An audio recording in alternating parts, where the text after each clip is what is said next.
Doppler effect. Topic is Doppler effect.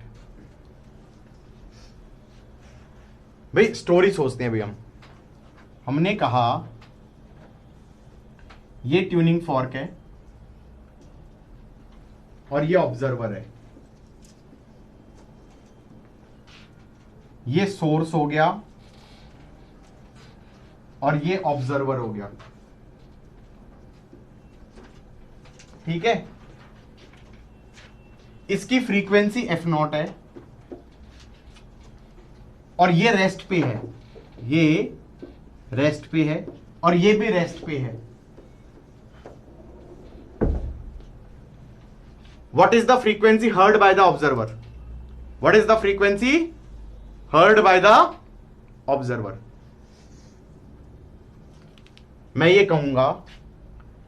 कहूंगा frequency f0 का मतलब क्या हो गया कि ये बेसिकली वेव भेजता है 1/f0 टाइम पीरियड से, ये t0 मान लो। इसका मतलब ये वैसे भेज तो कौन सा रहा है, रेरिफैक्शन और कंप्रेशन भेज रहा है। तो ऐसे मानो ना कि इसने एक, ऐसे नहीं भेज रहा होगा क्योंकि क्रेस्ट और ट्रफ थोड़ी भेज रहा होगा, लॉन्गिट्यूडनल भेज रहा होगा, लेकिन मैंने मान लिया चलो ठीक है, इसने एक वेव भेजी। ये वेव कितनी स्पीड से चलेगी, c से। ये डिस्टेंस कितना होगा, x। क्या मैं ये कह सकता हूं कि ये वाली उसे कितनी देर में सुनाई देगी, t1 टाइम पे सुनाई देगी। हम कहेंगे मान लो ये भेजी थी कितने टाइम पे, t = 0 पे। तो ये क्रेस्ट कब पहुंचेगी उसके पास, ये पहुंचेगी x/c टाइम पे। कितनी देर में पहुंचेगी, x/c टाइम पे। एम आई राइट? अब जो ये सोर्स है इसका टाइम पीरियड कितना है, t0। इसका मतलब अगली क्रेस्ट कितनी देर में भेजेगा, t = t0 पे भेजेगा। दैट मेक सेंस और नॉट? t = t0 पे भेजेगा तो हम ये कहेंगे उसके बाद ये क्रेस्ट कितने से चलने चालू हो जाएगी, c से। इसका मतलब इसको पहुंचने में कितना टाइम लगेगा, x/c।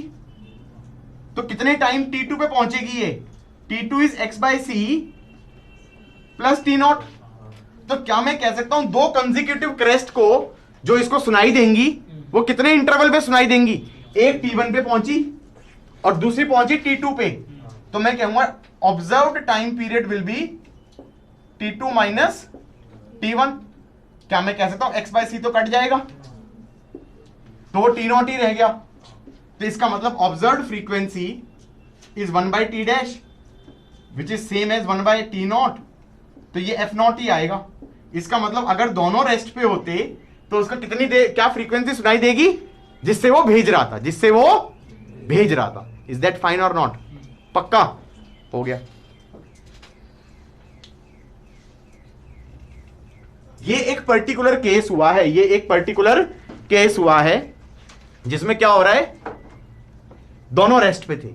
अब मैं क्या करने वाला हूं, पहले एक को भगाऊंगा, ऑब्जर्वर भागा, फिर मैं कहूंगा सोर्स भागा, फिर मैं जनरल कहूंगा दोनों भागे, फिर क्या फ्रीक्वेंसी सुनाई देगी। Got it or not?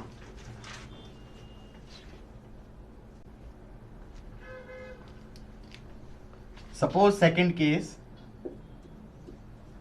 इस केस में ले लेते हैं कि ये था सोर्स, ये रेस्ट पे था और ये था ऑब्जर्वर। ये वीओ से भाग रहा है। कितने से भाग रहा है, वीओ। डायरेक्शन से भी फर्क पड़ेगा, अवे भाग रहा है। और t = 0 पे इनके बीच में डिस्टेंस कितना था, x। ये था टाइम t = 0 पे। टाइम t = 0 पे एक क्रेस्ट भेजी गई जो कितने से भागेगी, c से। तो ये बताओ कि ये इसको कब पकड़ेगी। क्या मैं कह सकता हूं ये इसको पकड़ेगी टाइम t1 पे, where t1 can be written as x/c - v0। या ऐसे कहो कि ये डिस्टेंस चला जाएगा v0 t1 और ये चला जाएगा डिस्टेंस c t1 और यहां पे पकड़ लिया तो हम कहेंगे x plus we not t one is c t one. तो हम कहेंगे T1 कितना होना चाहिए। अब ये मत कहना कि क्या कर रहे हो सर, ये क्या कर रहे हो, क्या किया है मैंने, कैन एनीवन टेल ये क्या चीज है। Distance speed into time.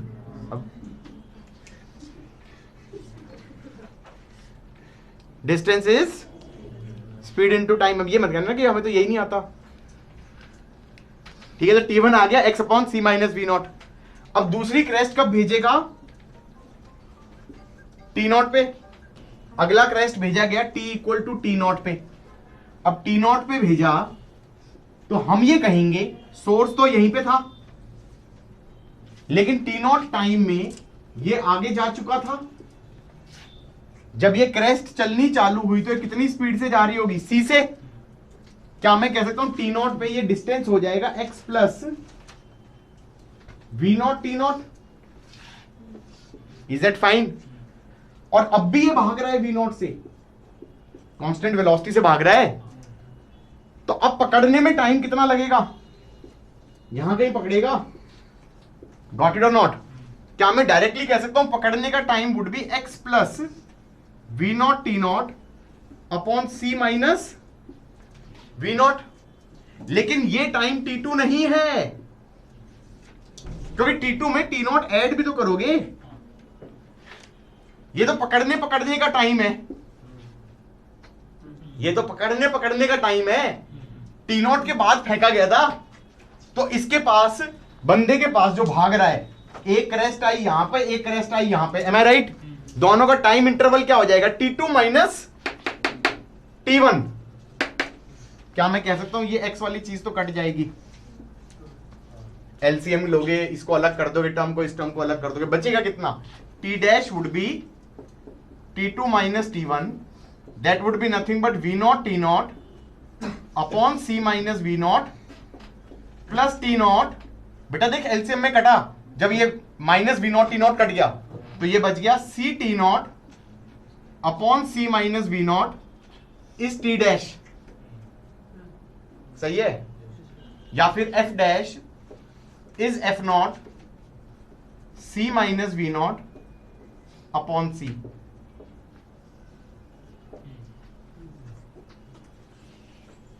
इसकी फील चाहिए। ऐसे सोचो, टाइम पीरियड बड़ा आएगा ना, बड़ा आ रहा है ना, क्योंकि ये चीज तो C से छोटी है, तो C अपॉन C से छोटा इज ग्रेटर देन 1, तो टाइम पीरियड बड़ा होगा, बड़ा होना भी चाहिए। मान लो ये वेव ना होके गोली होती, 1 सेकंड में 10 गोलियां दाग दी, दाएं दाएं दाएं दाएं दाएं दाएं, मशीन गन है, सोर्स ने 10 गोलियां दाग दी 1 सेकंड में, धड़ धड़ धड़ धड़ धड़ धड़ धड़ धड़, और ये बंदा भागा स्लो मोशन में, इमेजिन करो दूर भाग रहा है बचने के लिए स्पीड से, तो वो 1 सेकंड से ज्यादा लगेगा 10 गोलियों को लगने में। और अगर वो उसकी तरफ भागता तो यहां पर मेरे ख्याल से C माइनस वी नॉट की जगह C प्लस वी नॉट हो जाता। अब स्कूल में जब डेरिवेशन आएगा ना तो वो खतरनाक लोग होते हैं, वो कहेंगे 2 बार डिराइव करके दिखाओ, पता चला नंबर काट लिए। मतलब एक बार तो दूर भागते हुए, एक बार पास आते हुए। Got it or not. ये बात समझ में आई या नहीं आई। तो ये सेकंड केस हो गया जिसमें सोर्स रेस्ट में था और ऑब्जर्वर भाग रहा था अवे। अब ये मत कहना कि ये तीसरा केस भी हो गया, ऑब्जर्वर भाग रहा था टुवर्ड्स। मेरे को तो ये फॉर्मूला भी याद नहीं रहता, चिल।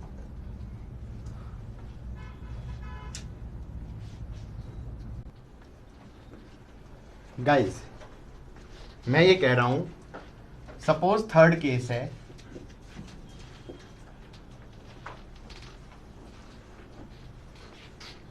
ये सोर्स है और ये ऑब्जर्वर है, ऑब्जर्वर रेस्ट पे है, ये डिस्टेंस x है, ये टाइम t इक्वल टू 0 पे। अच्छा सोर्स मान लो इधर की तरफ भाग रहा है Vs से, ठीक है, t इक्वल टू 0 पे पहली क्रेस्ट भेजी, मतलब पहला पल्स भेज दिया, और इसकी फ्रीक्वेंसी f नॉट था, टाइम पीरियड t नॉट था सोर्स का। ये कितने से भागेगा, c प्लस वी एस, और really I think I started off the chapter with this thing कि देखो ऐसा है, सोर्स की स्पीड से वेव की स्पीड डिपेंड नहीं करती, वो मीडियम पे डिपेंड कर रही होती है। इसका मतलब ये c प्लस वी एस से नहीं भाग रहा होता, ये c से ही भागेगा। तो इसके पास ही कब पहुंचेगी? t1 टाइम पे। t1 टाइम पे कितना हो जाएगा? x by c. अगला कब भेजेगा? t equal to t naught. तब मैं ये कह सकता हूं कि टी नॉट में ये सोर्स ही आगे आ चुका है। कितना आगे आ चुका है? V S T not, V S T not. अभी भी ये भाग रहा है वी एस से, और t equal to t naught पे अब इसने दूसरी पल्स भेजी जो कितने से भाग रही है? c से। ऑब्जर्वर अभी भी रेस्ट पे है। ये डिस्टेंस कितना हो गया? x minus V S T not. अब मैं कह सकता हूं ये कितनी देर में पहुंचेगा?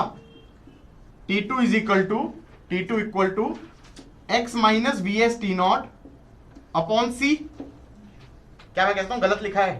ये तो पहुंचने का टाइम है, प्लस टी नॉट। तो टी डैश कितना हो जाएगा? t2 माइनस t1, x के इंडिपेंडेंट आ जाएगा क्योंकि x बाय सी कट जाएगा।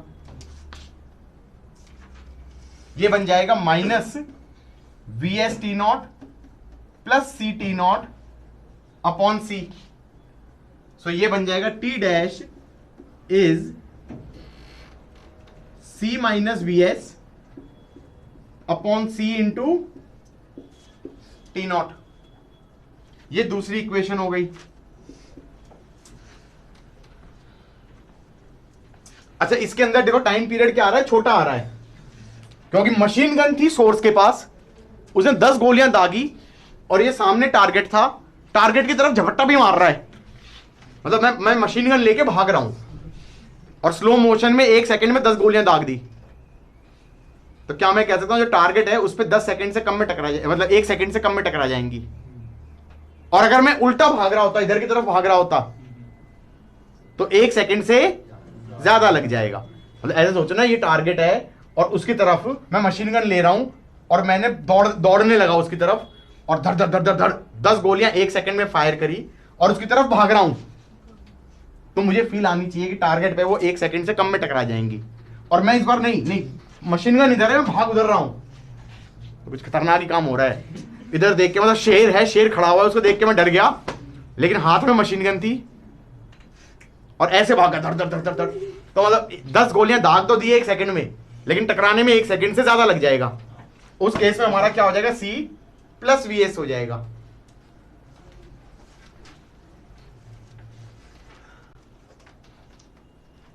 गाइस, हम ये कह रहे थे केस 4,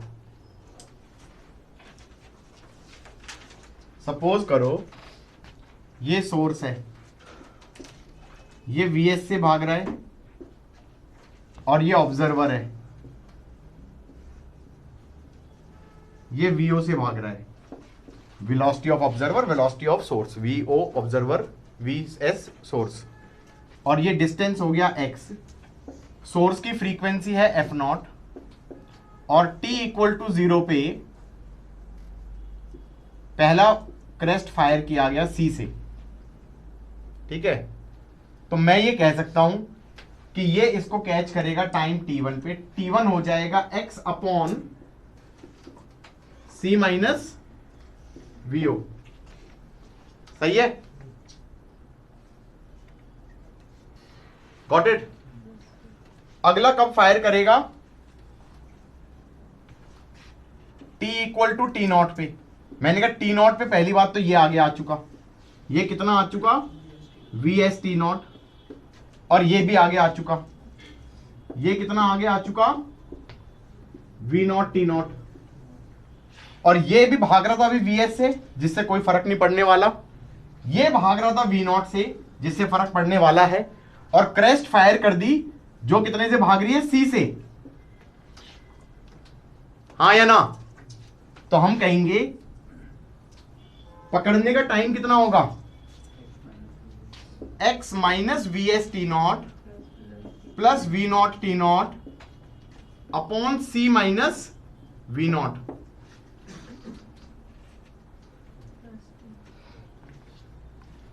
ये पकड़ने का टाइम है, पहुंचने के टाइम में टी नॉट ऐड करना पड़ेगा, ये T2 आएगा। सही है, पक्का। सो क्या मैं ये कह सकता हूं टी डैश कितना हो जाएगा, T2 माइनस T1। देखो x के इंडिपेंडेंट आ रहा है, क्योंकि जब तुम एलसीएम को तोड़ोगे तो ये टर्म और ये टर्म एग्जैक्टली कट जाएंगी। ये बन जाएगा minus V S T not plus we not T not plus C T nought minus we not T not upon C minus we not. ये कट गया, ये बन गया हमारा C minus we S upon C minus we nought into T nought is T dash. So F dash is F nought C minus V O upon C minus V S.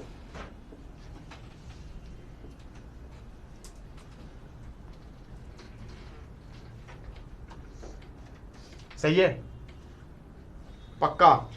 That's the derivation of Doppler.